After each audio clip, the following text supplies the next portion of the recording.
C'est moi ya côté pas nanda kuna ngai awa. To ino to saka na groupe de prière kaka na bandako so le loko sala mananda kuna nga next time je souviens que to sala na de comme sous. Ko tango to baye nanda ku passer à for a ipsi biso ke biso ne photo pa la langue.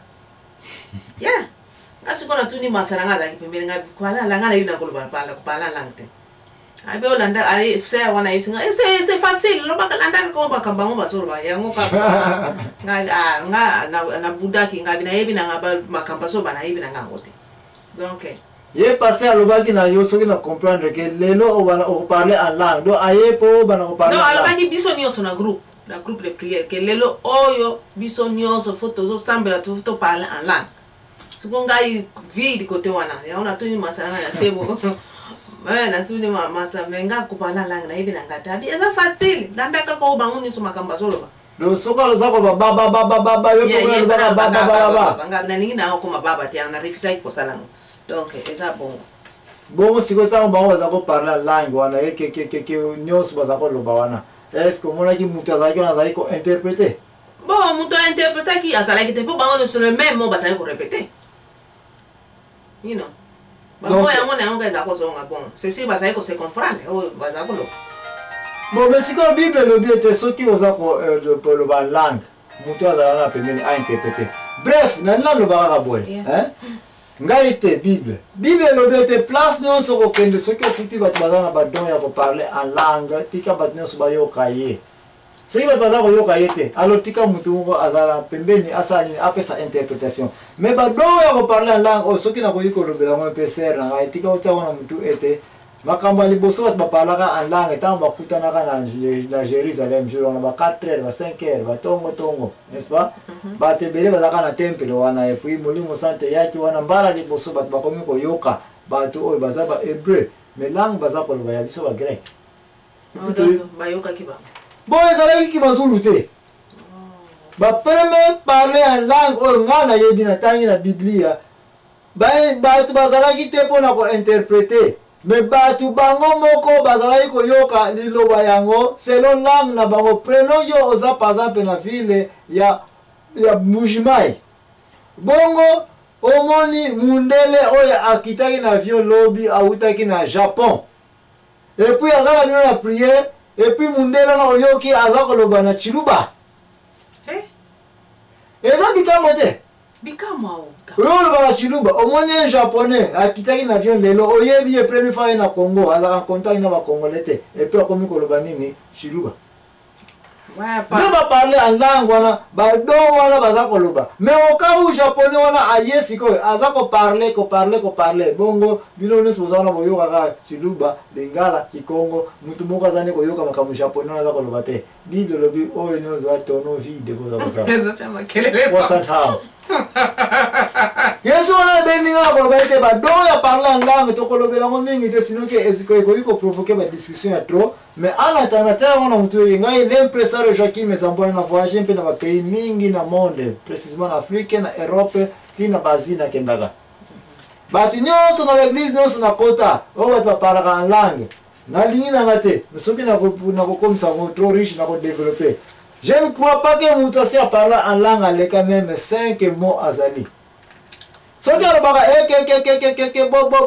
bo yango aka azongelaka yango na yango dimanche musuko ya soki mutu akaza ko parler ba makambo bref soko te micro na place mutu parler en langue na lundi eke boza na prier sur na mercredi tela e pala ki wana komona ndenga lokola yes ndebere yes serious mbeve kama yango na soki ina ne yoso eke okoyiko pese pala kana beta ka yango wana nzambe limbisa ngaso na zali ko sala ere ne ba parler en langue ezali eloko na kandi page yango bado ya parler en langue to ko na Bible ezali mutu tanga zali ko lobela tika mutu a interpréter azala bongo keke bobo 3 mots wala 4 mots bimsaka chaque jour mwana pe oza ko senga mutu azala a interpréter dimanche prochain ko ka soko bimsado olingiso ba yesu ko interpréter na yesu ko interpréter ba parler en langue mikolo bandeko tant to continue ministère dans matéria oya découvrir nini dona yo okoyeba yo moko est-ce que langue wana yo parlaka eza vraiment ki mazulu ou bien eza langue oyo ki passer wana ngala sina mon église musuna ketana kena na pays moko boye passé na bango ndenge alobaki ke sendebele bango nyonso na église bakomi ke sendebele mais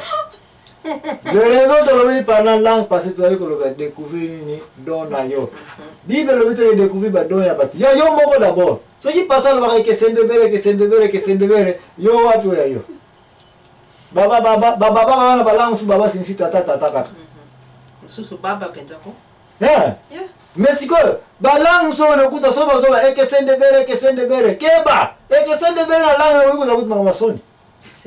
okokuta na problème nasi namona place ya bato baza koloba momoko baza kobimisa ngai na langue na ngai nayebi mo wana eza makambo mabe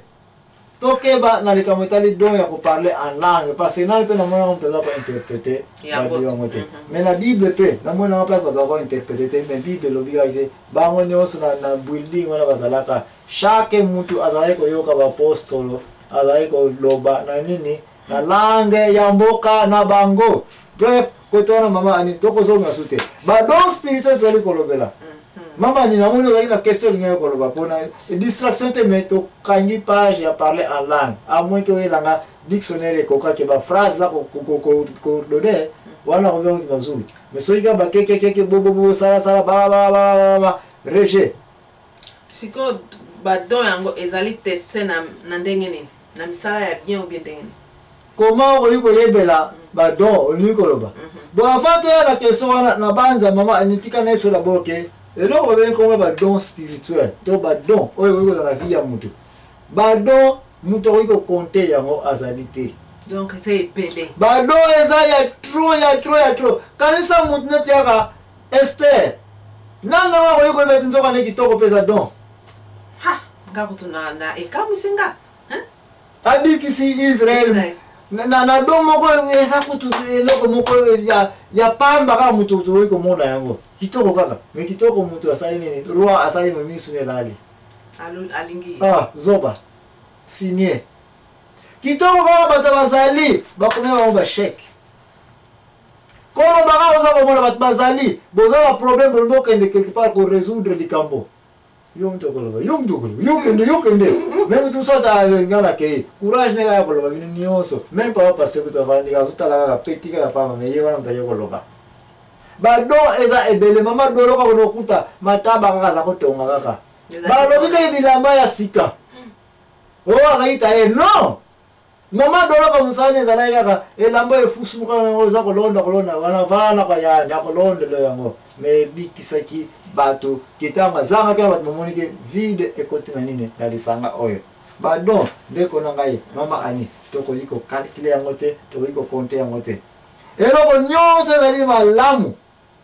oyo ekoki kosalema d'une façon na yo kaka moto okoki kosala yango d'une façon mpe spéciale eza déjà don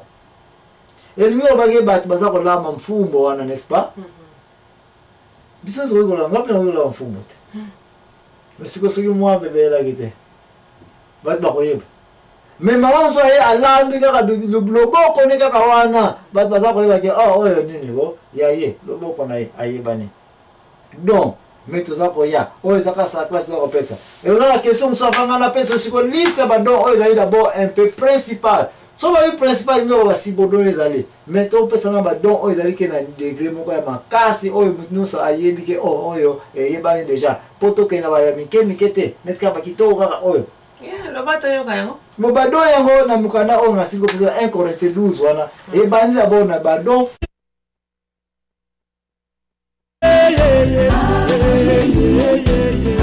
mobali ya libala lomoyoki losango mosungi ya basana papa loba na yo papa kita osana papa lobi ndenini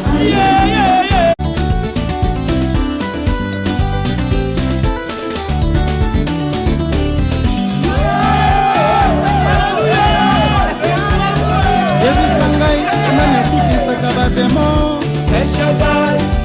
bampiaka na yo ndeko akoselisa Yokajile yeka na Yesu ndeko Edibo bangu Nanga na yo nani akosukisa